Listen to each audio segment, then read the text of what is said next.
Rescue efforts continue tonight after a Russian rocket destroyed an apartment building. Authorities say 15 bodies have been pulled from the rubble in the Donetsk region. 24 others, including children, are believed to be trapped in the rubble of the collapse.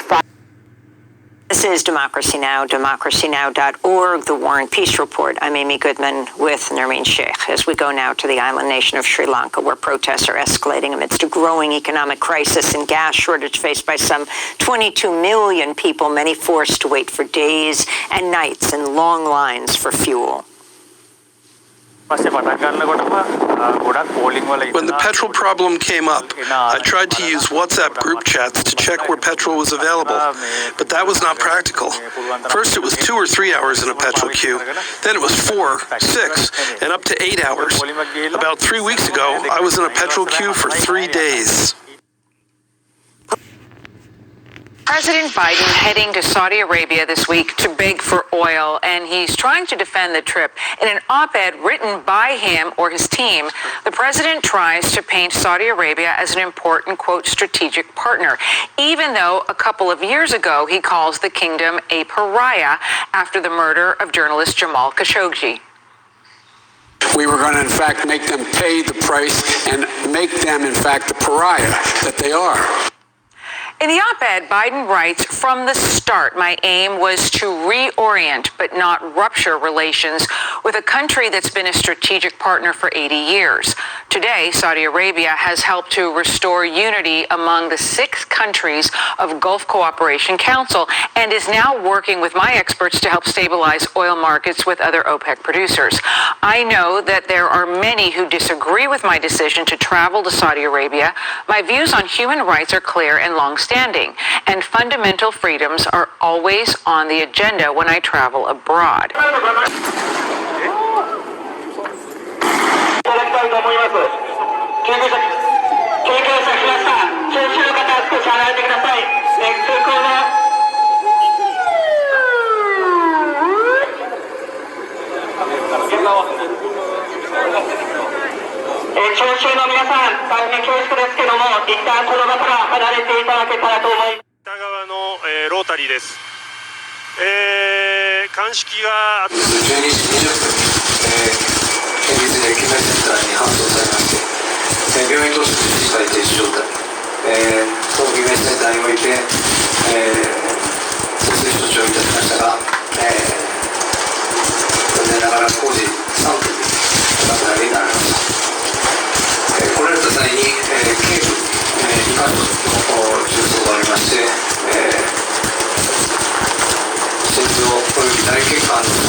誠に残念であり、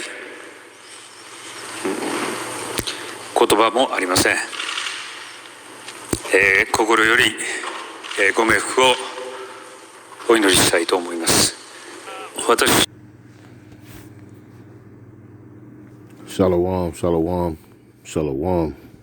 This is your brother Kadar of GMS Gulf Coast. I'd like to start by giving our praise, honor, and glory to the Most High Yahweh, by Hashem, Yahweh Shai, by Hashem, Rekah, Quadash. Double honors are given unto the apostle elders of Great Millstone, men who have labored and suffered in this truth for over 30 plus years, making their lives and their bodies a living sacrifice. I'd also like to send a shalom to the hopeful elect, the 1/3 of the nation of Israel, the speckled birds scattered throughout the 4 winds of planet Earth, north, south, east, and west, which consist of men, women, and children in that order. Also like to send a shalom to the various GMS camps, elders, and heads. And last but not least, I'd like to send a shalom to any of you Akim not named GMS, but walk in one body, one spirit, in Yahweh Shai, with this 100% truth, with all truth and sincerity as taught to us all by the apostle elders of Great Millstone. To you all, shalom. And this is becoming a reoccurring thing as far as the news is concerned. It's just so much going on that it's impossible to report it all. But you know what, the Spirit taps on your mind and calls you to do, then so you do. In the spirit of Yahweh Bashim Yahushua. And that is to report. And Abaratazah, Lord willing, this is edifying. And we're going to look up a word real quick. Pursuant to what President Biden has said concerning Saudi Arabia.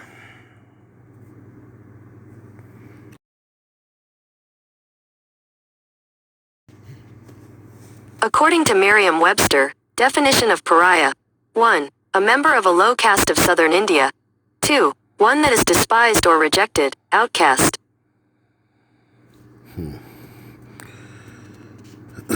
Pariah. A member of a low class. That's not the one we're looking for. Not in the definition of what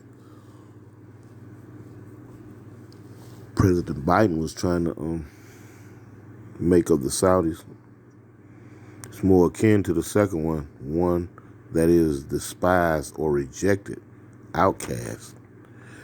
And I guess he was trying to despise or reject, make an outcast of the Saudis out of what?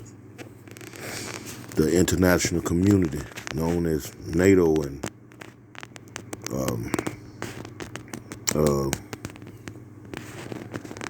what it is down there with the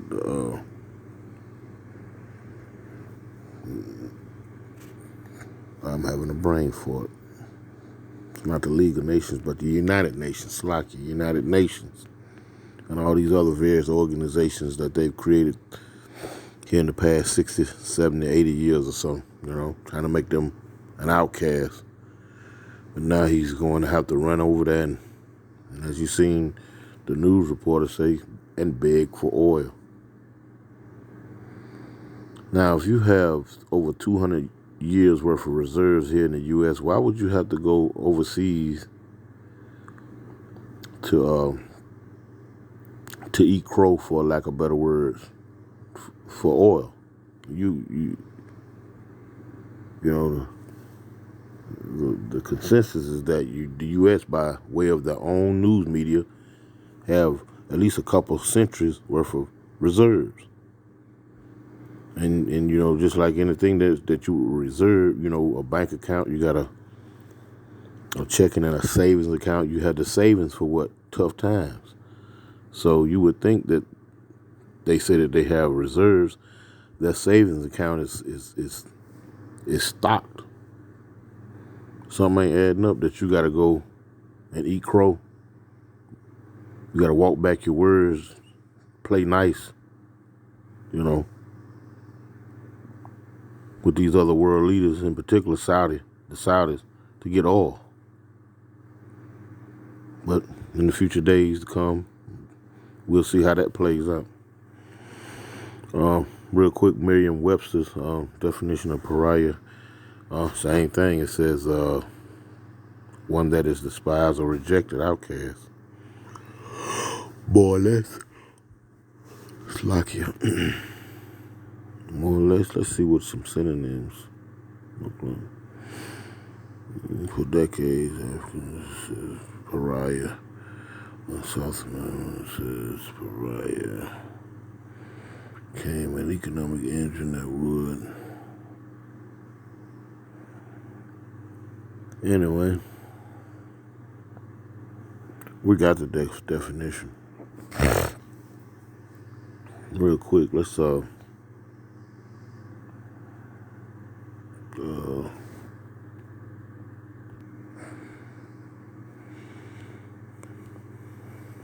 things are not playing out enough. Things are not playing out in their favor. Let's go real quick to a quick scripture.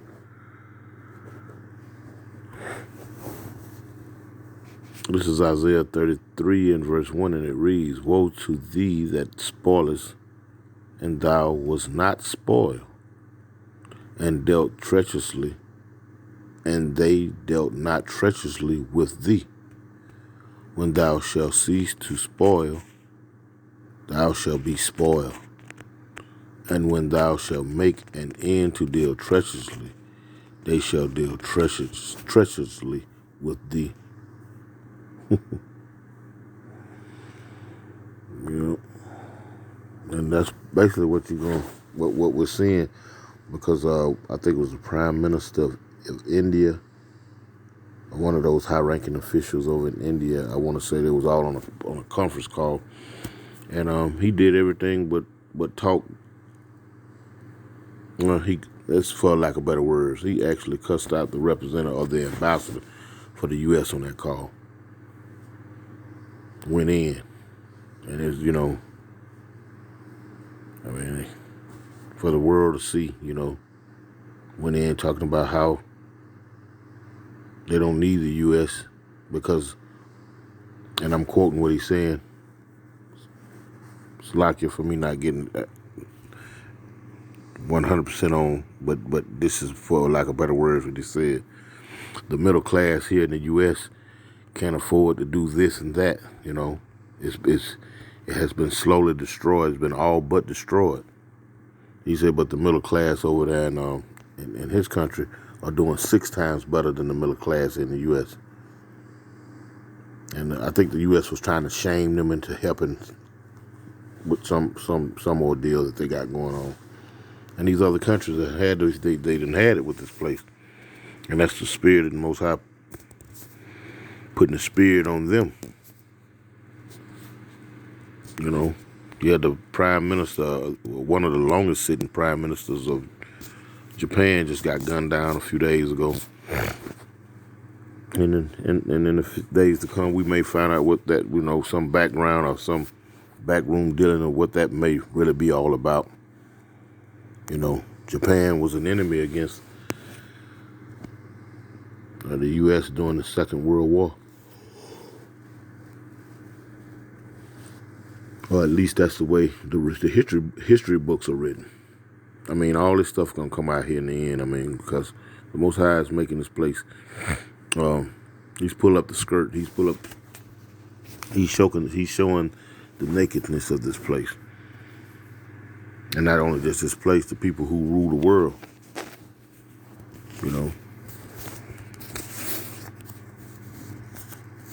He said in Isaiah 46, I believe it was. Let's just go back there real quick.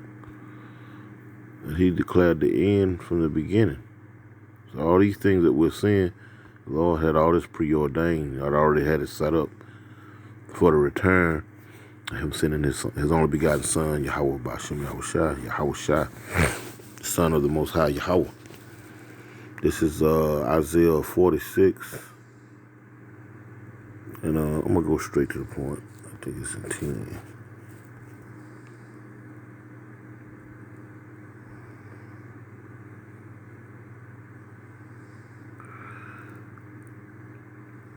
This is Isaiah 46 and verse 10. I'm going to start at 9, and it reads, remember the former things of old, for I am Yahweh, and there is none else. I am Yahweh, and there is none like me, declaring the end from the beginning, and from ancient times the things that are not yet done, saying, my counsel shall stand, and I will do all my pleasure. So there's going to be a lot of judgment coming, and that's what we're seeing. All of these things have been written, Yeah. As I was saying, like you for that. These things are already written before time. We're just living it out. We're just, actually walking in our lots as everything is being brought to an end as far as concerning this man's society. Esau, Edom, so-called white man, his rulership is coming down right before our very eyes, and the Most High is it's making it all,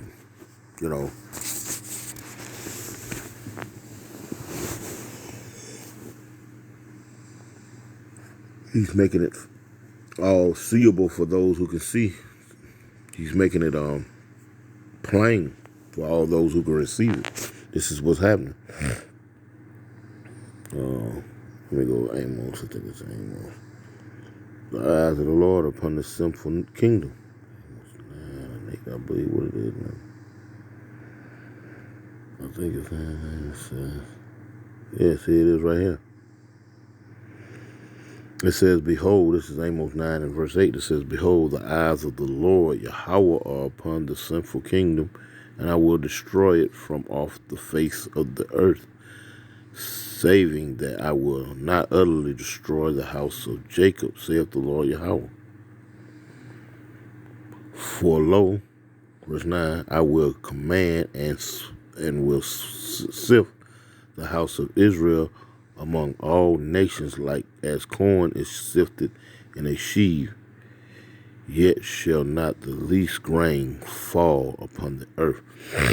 And that's going to be when the Lord is going to send out, when Yahweh Shai returns from the east, from the holy place, in those chariots, going to send out the order, go pick up his elect from all nations, unbeknownst to Christians and false doctrine lovers that say that the Lord loves everyone and all nations can be saved. He's speaking about the remnant of his people that are in all the nations. You know what I'm talking about? And real quick, we're going to prove that. Let's go. It's not talking about,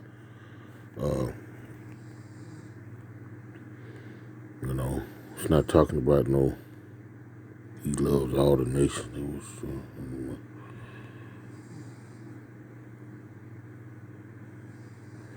this is Amos, no, Slaki, this is Isaiah 11 and 11, and it reads, and it shall come to pass in that day that the Lord shall set his hand again the second time to recover the remnant of his people, not all of them.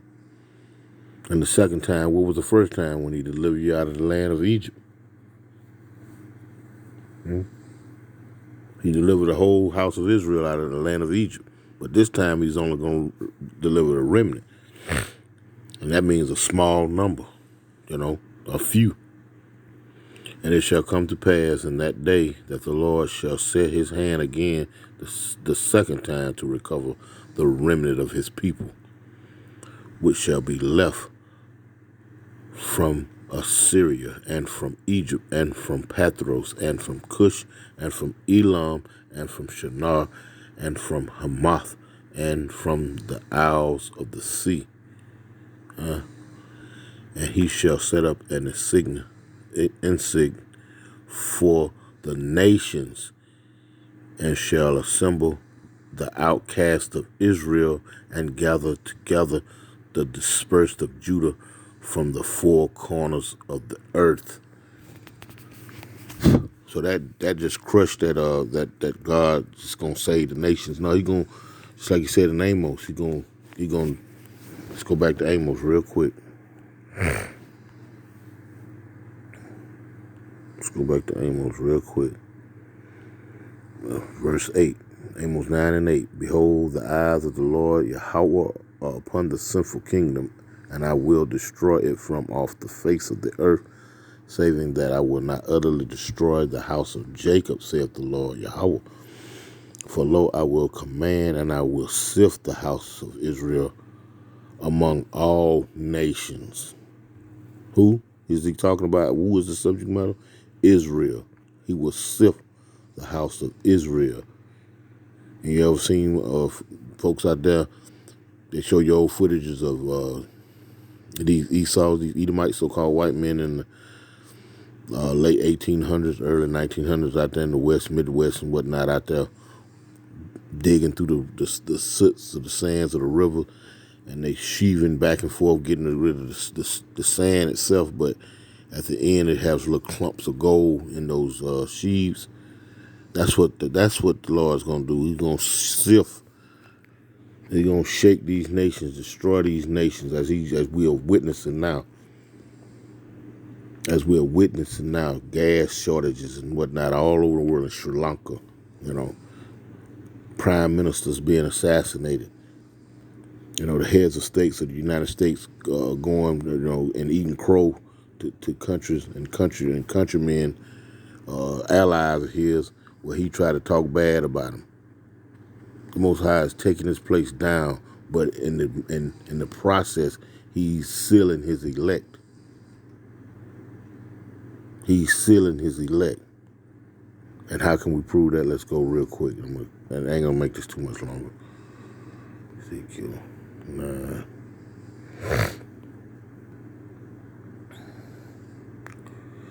This is Ezekiel 9:4, and it reads, "And the Lord Yahweh saith unto him, Go through the midst of the city, through the midst of Jerusalem, and set a mark upon the foreheads." And that mark goes into Wah, or the mark of the exemption. On the foreheads of the men that sigh and that cry for all the abominations that be done in the midst thereof. These men, Lord willing, Abaratazah, beginning with the apostle elders on down to brothers such as myself, are the men that are out on the highways and hedges, week in and week out doing the videos, week in and week out complaining about the abominations, about the things that how low this society has fallen to, and how our people have just gotten on board with all the wickedness that this place promotes. The only people out there saying is, Lord willing, are the children or the sons of the Most High Yahweh Bashim Yahushua. Because that word, when you see children, it really translates into the word ban, which means son.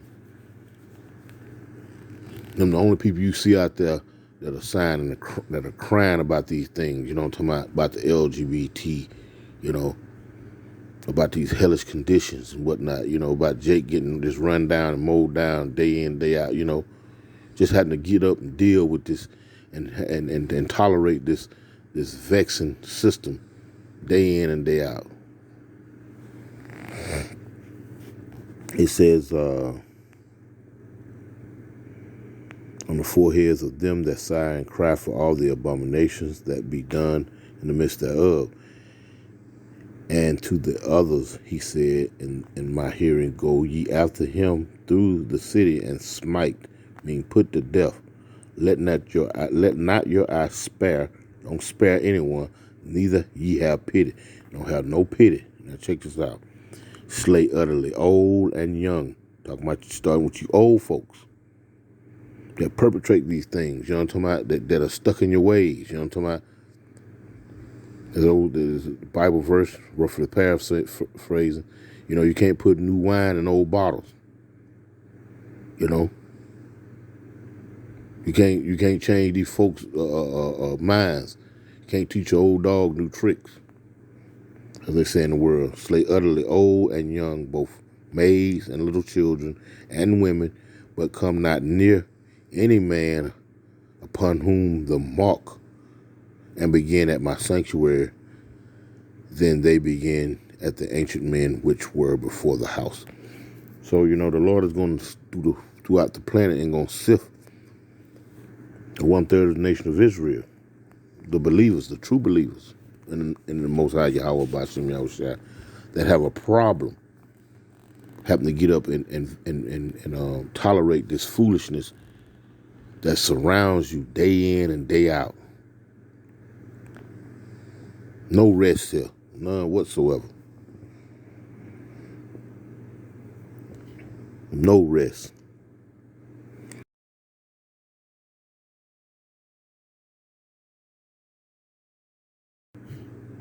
According to Wiktionary, etymology 3. From Middle English rest, from Old French rest, from Old French rester, from Latin resto, from re plus sto. To stay back, stay behind. Let's see. To stay back, stay behind.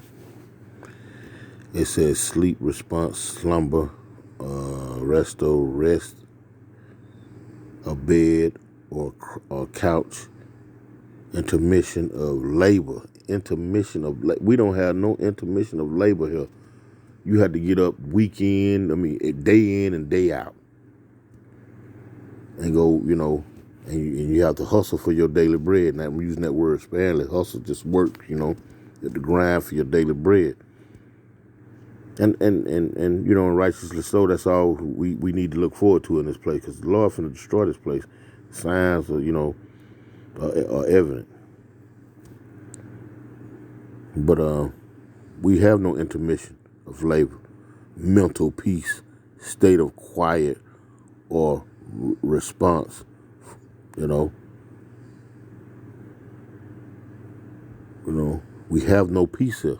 This is not our place of rest. You know.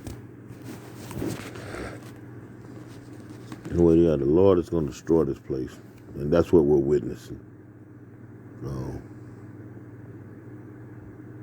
Anyway, you know, I'm going to end it with this right here.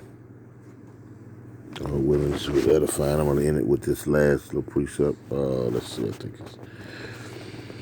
Because this is the time we're in.